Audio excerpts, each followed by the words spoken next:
Here is the cold hard truth about leadership. Are you ready for it?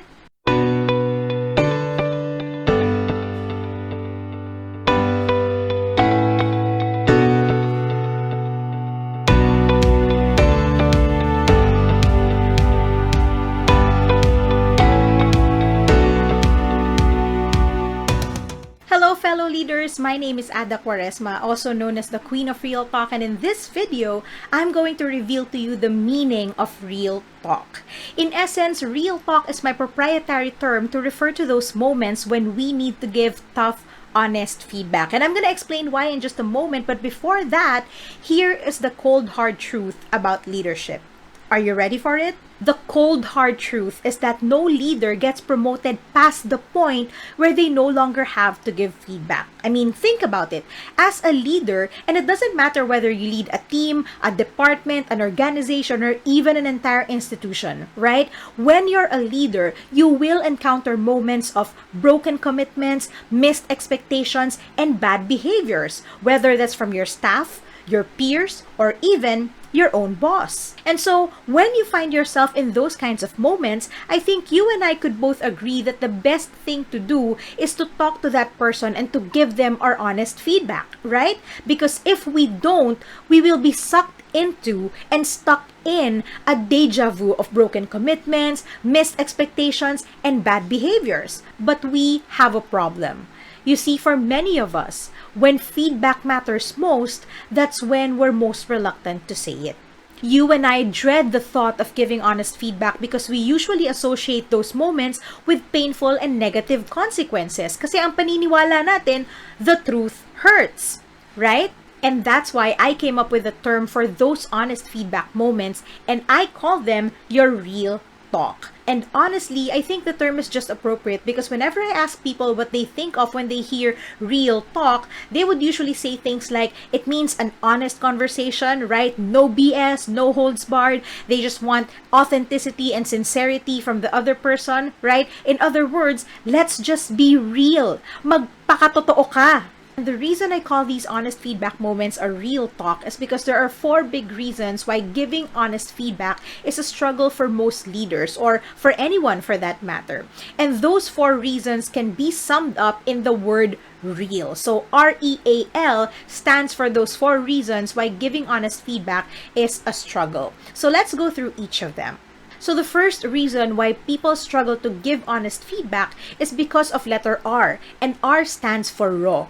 Okay, in Tagalog, hilaw, right? When you say something is raw like food, it means that it's uncooked, it's unprocessed, it's unprepared, and in the context of a dialogue, raw means unrehearsed. So an honest feedback conversation or a real talk is raw for 2 reasons. First, there's no script or PowerPoint presentation to dictate the flow of your conversation. And the second reason it's raw is because you don't know how the other person will respond. Even if you're having a formal conversation, like for example, when you're doing your monthly coaching session or delivering your annual performance review, right? Hindi mo naman pwedeng iutos dun sa direct report mo na, pag pinag-usapan natin yung negative points, yung areas for improvement, dapat chill ka lang. Dapat wag ka magagalit at kung iiyak ka man, dapat sa kaliwang mata lang yung tulo ng luha mo. Di ba?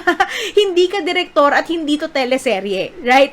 So a real talk is raw because you cannot predict, dictate, or control how the other person will respond to your feedback. Now, the second reason why a real talk is a struggle for many people is because it's letter E. It's emotionally charged. Okay? At the heart of an honest feedback is usually an emotion. Because if you think about it, you wouldn't feel the need to give feedback if what the person said or did didn't make you feel anything. And in most cases, the emotions associated with the feedback that we want to give are negative emotions, right? We're angry, we're sad, we're frustrated, we're annoyed, we're hurt. We tend to explode at the height of our emotions, and we don't usually think about what we do or what we say. Like, think about those times when you said something when you were angry or sad or hurt, and then when your emotions subside, didn't you suddenly think of a better way to say what you just said? right? That's exactly what happens when we are emotionally charged. The third reason we are reluctant to give our honest feedback is because of letter A. We are anticipating attack.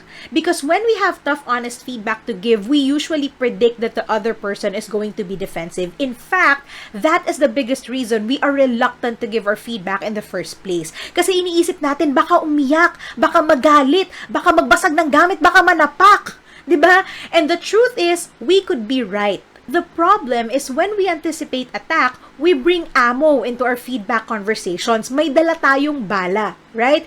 And that bala could be in the form of evidence, okay? We feel like we have to have proof of our feedback. So we bring with us the CCTV footage or the screenshots of all the emails and the messages, right? Or a copy of the employee handbook. Sometimes we also bring witnesses. Well, maybe not an actual person, but we bring their statements with us. So we say things like, the whole team is concerned about, or sometimes you will send an email and say, it has come to my attention that, right? In other words, we drag other people into our feedback, so we're not solely responsible for it. Another type of ammo that we unknowingly bring into our feedback conversations are evil intentions. And what I mean by that is, instead of simply giving feedback in order to solve a problem or to help the other person, our motives sometimes detour to a self-serving and often an unhelpful agenda. So instead of simply giving feedback to solve a problem, we give feedback to save ourselves from embarrassment, or to win an argument, or to show the person who's boss.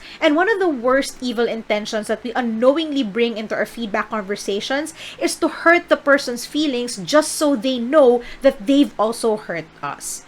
The bottom line is, when you anticipate attack, you attack first before they can attack you. And last but not the least, the fourth reason why an honest feedback conversation is a struggle is because of letter L. It's life or death. Not of someone, but of something. Because when you have honest feedback to give, it usually means that you care deeply about the issue, the person, or both the issue and the person. So speaking up feels like you're actually risking something. For many of us, it could feel like the life or death of a friendship, of a relationship, or of a good first impression, right? Or maybe something more tangible like the life or death of a promotion or a business deal or a sale.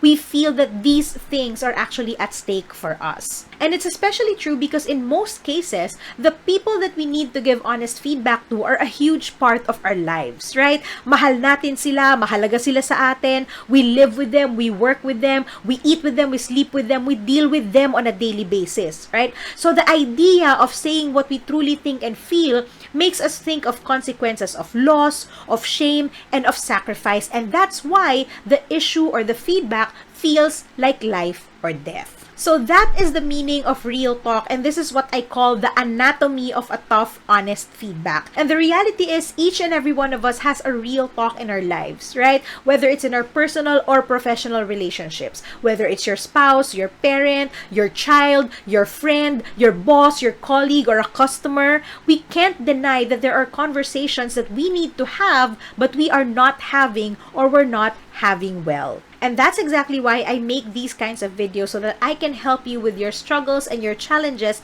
when it comes to handling your real talk. Because those unspoken honest feedback could stand between you and your goals, your peace of mind, your relationships, and all the other results that you care about, especially as a leader. What's your burning question about giving honest feedback? Comment down below so that I can answer your question in my future videos. I hope you found this video helpful, and if you did, give this video a like and feel free to share it with your friends and peers who can relate. Once again, I'm R.E.A.L, the Queen of Real Talk. Thank you so much for watching, and I'll see you in the next video.